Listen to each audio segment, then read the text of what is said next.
तो वही पिछले 2-3 हफ्तों में मेरे ख़्याल से 4-5 ऐसे कमेंट्स आए कि किसी की डेथ हो गई परिवार में और कुछ लोग तो बहुत ही दुखी हो जाते हैं। तो एक तो कह रहे थे कि पिताजी की डेथ हो गई और अब ज़िंदगी में कोई रस नहीं है। अभी तक मैं ध्यान करता था विपश्यना, अब उसमें भी मन नहीं कर रहा है। सब कुछ लुट गया, सब बर्बाद हो गया। और किसी की समय से पहले डेथ हो गई हो तब तो और भी ज़्यादा। तो आजकल ना काफ़ी सारे लोग हमारे देश में पता नहीं, लेकिन वेस्ट में, ख़ासकर अमेरिका में, वो मीडियम्स के पास जाते हैं।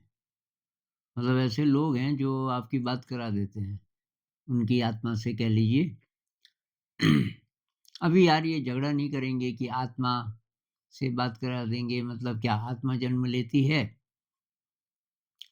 तो फिलहाल ये रहने देते हैं, मतलब जो भी रूप, उसको जो भी नाम आप दें, मरने के बाद जो रहता है, उसको कॉन्शियसनेस कहो, कुछ कहो, लेकिन उसके साथ हमारी पूरी हिस्ट्री भी जाती है। पूरे जो कर्म किए होंगे इस जन्म में या शायद इससे पहले के भी। इसको हिंदुइज़्म में भी मानते हैं, बुद्धिज़्म में भी मानते हैं, कुछ और ट्रेडिशंस में भी मानते हैं। तो आज सुबह मैं देख रहा था कि ऐसे मीडियम्स तो एक मुझे मिला, उसका नाम है मैट फ्रेज़र। उसके कुछ वीडियोज़ देखे मैंने आज सुबह, मैट फ्रेज़र। तो इस लड़के ने अभी-अभी यंग है, बहुत यंग यंग है। एक किताब लिखी है वी नेवर डाई। तो वो क्या करता है, बहुत सारे लोग बैठे हैं, मान लीजिए बहुत बड़ा हॉल है, और अचानक बोलता है किसी के बारे में, नाम लेता है। जैसे ये फ्रांसिस, ये किसी के पिताजी थे जो कैंसर से मरे हॉस्पिटल में, और ऐसे-ऐसे कुछ-कुछ बोलना शुरू कर देते हैं उनके बारे में थोड़ा और, तो फिर ऑडियंस में से कोई बोलता है कि हाँ, मेरे पिताजी थे, और कहता है कि वो यहाँ हैं इस समय, और तुमको ये लगता रहा कि ये लास्ट-लास्ट में जो इलाज था, वो अगर बदल दिया जाता तो पिताजी ठीक हो सकते थे। जो भी इलाज चल रहा था, वो गलत चल रहा था वगैरह, लेकिन तब तक उनकी डेथ हो गई। पिताजी कह रहे हैं कि नहीं, मेरी हालत ऐसी थी कि अब ज़िंदा रहना बहुत ज़्यादा दुखदाई होता, और अब मैं बहुत ज़्यादा खुश हूँ, और तो एक तो मेरे बारे में चिंता बिल्कुल मत करो, और फिर वो एडवाइस देते हैं, ऐसा करो, ऐसा करो, ऐसा करो। तो ये जो मैट फ्रेज़र है, ऐसे और भी लोग हैं बहुत सारे, ऐसी-ऐसी बातें बताता है कि जिसके बारे में और किसी को नहीं पता। अब कुछ लोग कह सकते हैं कि वो थॉट्स को रीड करता है। तो इतनी दूर से वो चेहरा भी नहीं देख सकता उस व्यक्ति का, उसके थॉट्स को कैसे वो रीड कर लेता है? और क्या हम थॉट्स को रीड कर सकते हैं? तो ये भी तो फिर बहुत बड़ी बात है। तो फिर ऐसे-ऐसे भी लोग हैं जो वो सोच भी नहीं रहे थे, जानबूझ कर ये देखने के लिए कि ये पता कर सकता है कि नहीं। तो इस किताब में वी नेवर डाई, मैंने अभी किताब तो नहीं पढ़ी, मैंने देखा कि इसमें है क्या, तो इसमें वही बातें, बहुत कमाल की बातें हैं। एक तो जैसे टाइटल ही बोल रहा है वी नेवर डाई, हम कभी मरते नहीं हैं। दूसरी बात कि जो हिंदुइज़्म में पितृ बोलते हैं ना, पितृ मतलब जो मर गए और उनके लिए पूजा भी करते हैं वगैरह, तो कि वो हमारे साथ रहते हैं हमेशा, और हमारी मदद करने के लिए। वो कभी दिखेंगे नहीं, दिखेंगे तो हम डर सकते हैं ना, क्योंकि उसी का एक रूप भूत भी कह लेते हैं हम कि भाई भूत, तो दिखते नहीं है वो। लेकिन हम यूँ कि लगातार गाइड करते रहते हैं, हिंट्स के थ्रू छोटे-छोटे हिंट्स, जैसे हम नहीं बोलते कि कोई गट फीलिंग आती है, आपको बस में बैठना था, अचानक स्ट्रॉन्ग गट फीलिंग आई कि मस्ट बैठ, और आपने मान ली वो बात, और उस बस का थोड़ी देर बाद एक्सीडेंट हो गया। ऐसे बहुत केसेस अ, मैंने सुने हैं। तो वो जो गट फीलिंग है या जो इनसाइट्स आते हैं, तो कि उस प्रकार से वो गाइड करते हैं बहुत बार हमको। तो वही अगर ऐसा है, एनडी से भी हमें यही मैसेज मिलता है, नियर डेथ एक्सपीरियंस, जो मर गए थे कुछ देर के लिए, और अब वही जो निहिलिस्ट हैं वो तो बोलेंगे कि ये भी नहीं होता, ये भी नहीं होता, वो कोशिश ही नहीं करेंगे पता करने की, एनडी होता है कि नहीं होता। एनडी का तो साहित्य है ना, बहुत समृद्ध साहित्य है, 40 साल से रिसर्च हो रही है, और ये पिन वैम लोमेल एक वैज्ञानिक हैं, इनका रिसर्च मैंने थोड़ा पढ़ा, और भी हैं, पिन वैम लोमेल, इन्होंने अ, 40 साल की रिसर्च के बाद ये बोला कि ये एनडीई एक रियलिटी है, सचमुच हमारे शरीर में से कोई दूसरा शरीर निकलता है, उसको एस्ट्रल बॉडी कह लो, और उसमें इस बॉडी का तो सारा होता ही है विज़डम, लेकिन उसके अलावा वो सुपर इंटेलिजेंट होता है, वो दूसरा शरीर, और वो कहीं भी जा सकता है, लोकलाइज़्ड नहीं है।